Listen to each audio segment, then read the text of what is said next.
Assalamualaikum warahmatullahi wabarakatuh. Pada video kali ini kita akan membahas materi genetik oleh Jessica Gunawan, T 2019-80-30.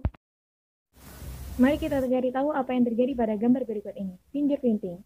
Pada gambar di samping merupakan gambar seseorang sedang melakukan fingerprinting. Fingerprinting merupakan suatu mesin yang dapat mengidentifikasi seseorang melalui sidik jarinya. Mengapa sidik jari? Karena pada setiap orang di muka bumi ini tidak ada sidik jari yang sama. Jadi, sidik jari adalah suatu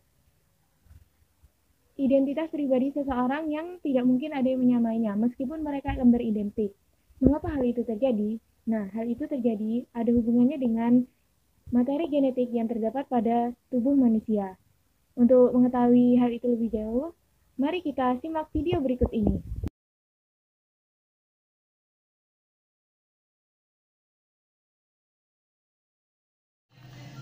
Substansi materi genetik merupakan suatu materi atau bahan yang bertugas untuk mengatur polarisan sifat dari suatu organisme ke keturunannya. Jadi, materi genetik ini berfungsi untuk mewariskan sifat dari generasi ke generasi berikutnya. Nah, sifat-sifat yang diturunkan bisa berupa banyak hal. Bisa warna rambut, bentuk mata, warna kulit, dan lain-lain. Nah, yang termasuk materi genetik adalah kromosom, DNA dan RNA yang merupakan asam nukleat, dan gen.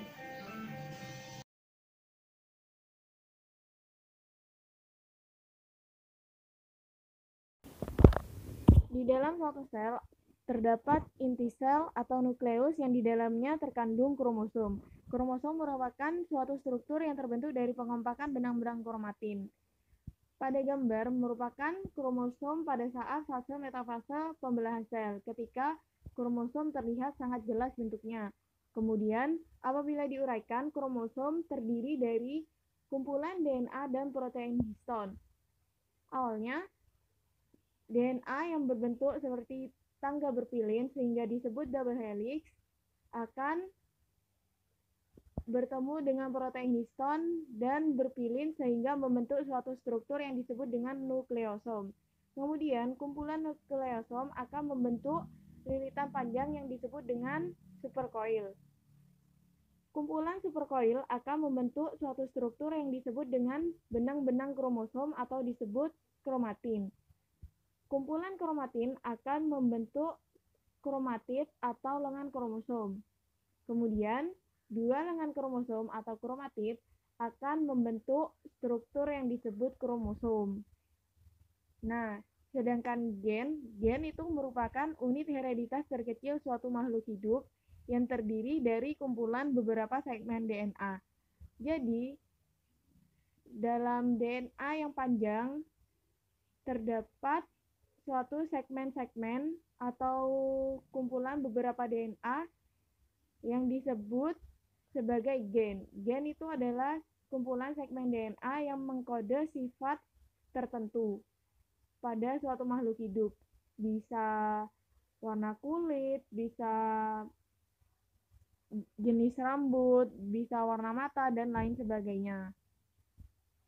Struktur kromosom. Struktur kromosom terdiri dari yang pertama adalah lengan kromosom.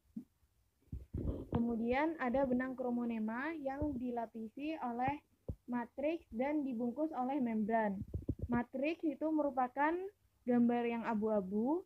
Kemudian membran adalah membran terluar pada kromosom. Sedangkan kromonema terdiri dari kromiol, yaitu lingkaran kecil yang terdapat pada kromonema, dan kemudian kromomer atau lokus, yaitu tempat di mana ditemukannya DNA dan protein histon yang mengkode suatu sifat tertentu. Jadi di dalam lokus itu juga terdapat gen.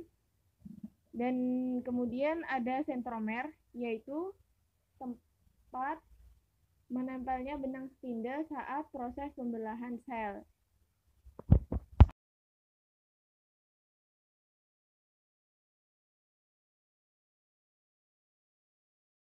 Bentuk kromosom. Berdasarkan letak sentromernya, kromosom dibagi 4 macam. Yang pertama ada metasentrik, yaitu ketika sentromer berada di tengah kromosom dan lengan kromosom terbagi sama panjang sehingga dapat membentuk huruf V. Yang kedua, ada submetasentrik, yaitu ketika sentromer berada hampir di tengah kromosom, sehingga lengan kromosom memiliki panjang yang tidak sama dan dapat membentuk huruf L. Yang ketiga, ada akrosentrik, yaitu ketika sentromer berada hampir di ujung kromosom. Dan yang terakhir adalah telosentrik, yaitu ketika sentromer berada di ujung kromosom.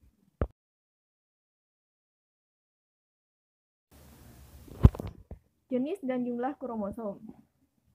Jenis kromosom dibagi menjadi dua macam, yaitu 1. Autosom atau kromosom tubuh yang disimbolkan dengan huruf A besar yang berfungsi untuk mengatur sifat-sifat pada tubuh. Kemudian pada kromosom ini tidak menentukan jenis kelamin.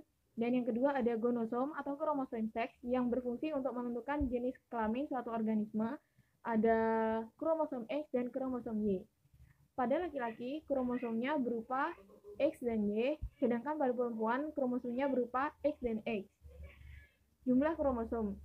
Pada manusia, berjumlah 46 kromosom, yang terdiri dari 44 autosom dan 2 gonosom, baik berupa XX, perempuan, atau XY, laki-laki. Nah, namun pada sel kelamin, kromosom tidak berjumlah 46 buah, namun hanya 23 buah, yaitu berupa 22 autosom ditambah 1 gonosom, baik berupa X atau Y. Sedangkan pada sel tubuh manusia, kromosomnya berjumlah 46 buah. Jumlah kromosom pada setiap organisme memiliki jumlah yang berbeda-beda. Yang pertama, pada manusia memiliki 46 kromosom, kemudian pada ayam memiliki 78 kromosom, dan pada kucing memiliki 38 kromosom.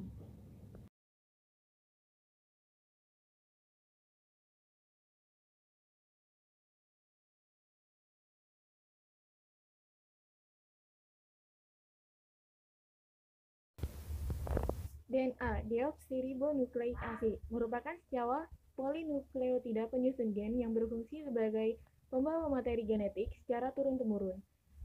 Juga merupakan komponen utama dalam sintesis protein dan pengendali aktivitas hidup organisme. DNA dapat ditemukan di dalam nukleus, sitoplasma, mitokondria, kloroplas, dan plasida. Nah, pada gambar di samping, itu merupakan suatu DNA. DNA berbentuk seperti tangga berpilin sehingga disebut dengan double helix.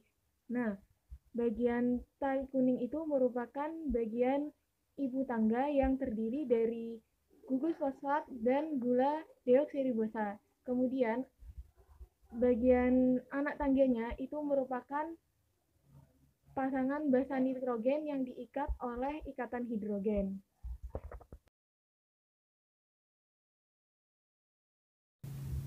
Struktur DNA terdiri dari 1. Gula pentosa atau gula bergugus karbon 5 berupa gula deoksiribosa, dan yang kedua ada gugus fosfat, dan ketiga terdiri dari basa nitrogen berupa basa purin dan basa pirimidin.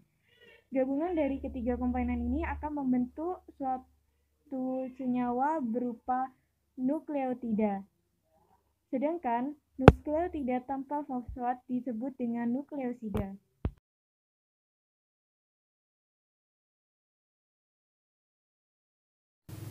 Basa nitrogen terdiri dari dua jenis, yaitu basa purin yang terdiri atas adenin dan guanin, dan basa pirimidin yang terdiri atas sitosin dan timin. Nah, adenin selalu berpasangan dengan timin membentuk dua ikatan hidrogen, sedangkan guanin akan selalu berpasangan dengan sitosin membentuk 3 ikatan hidrogen. Ribonukleik asid atau RNA merupakan senyawa polinukleotida rantai tunggal atau single strand. Berbeda dengan DNA yang mempunyai rantai ganda atau disebut dengan double strand, RNA hanya memiliki satu rantai. Kemudian RNA berfungsi sebagai penyimpan dan penyalur materi genetik. Struktur RNA terdiri atas 1. Gula pentosa berupa gula ribosa, 2. gugus fosfat PO4, dan ketiga adalah basa nitrogen berupa basa purin yang terdiri dari adenin dan guanin, dan basa pirimidin yang terdiri atas sitosin dan urasil. Basa urasil inilah yang membedakan antara RNA dan DNA. Terdapat 3 jenis rRNA. Yang pertama ada mRNA atau messenger RNA, juga biasa dikenal dengan RNA duta, yaitu RNA yang dibentuk melalui proses transkripsi DNA. Nah, mRNA ini berfungsi dalam membawa kode genetik dari nukleus ke ribosom. Yang kedua ada rRNA atau ribosomal RNA, yaitu RNA yang merupakan komponen utama penyusun ribosom dan berfungsi sebagai mesin perakit polipeptida pada sintesis protein. Dan yang terakhir ada tRNA, yaitu RNA yang berperan dalam proses pengangkutan asam-asam amino menuju ribosom sesuai dengan kode genetik yang tersusun dalam mRNA.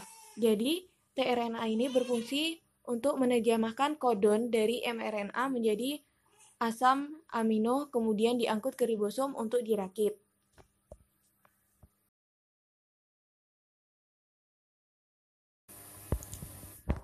Gen merupakan substansi materi genetik yang diwariskan dari induk kepada keturunannya. Gen berfungsi sebagai pengatur proses metabolisme tubuh dan menyampaikan informasi genetik dari satu generasi ke generasi berikutnya. Adanya gen tersebut membuat setiap generasi memiliki karakteristik yang berbeda-beda. Nah, gen ini terletak pada lokus di dalam kromosom. Nah, lokus yang saling bersesuaian pada pasangan kromosom homolog disebut alel. Dan pada makhluk hidup atau organisme, susunan gen yang disimbolkan dengan huruf itu disebut dengan genotip. Jadi misalnya huruf hitam disimbolkan dengan huruf H. Jika H besar itu berarti dominan dan H kecil berarti resesif. Sifat dominan dapat menutupi sifat resesif. Kemudian sifat pada gen yang tampak, misalnya yang muncul pada organisme, rambut hitam, rambut coklat, itu disebut dengan fenotip. Setiap gen itu bertanggung jawab untuk mengontrol satu sifat khusus.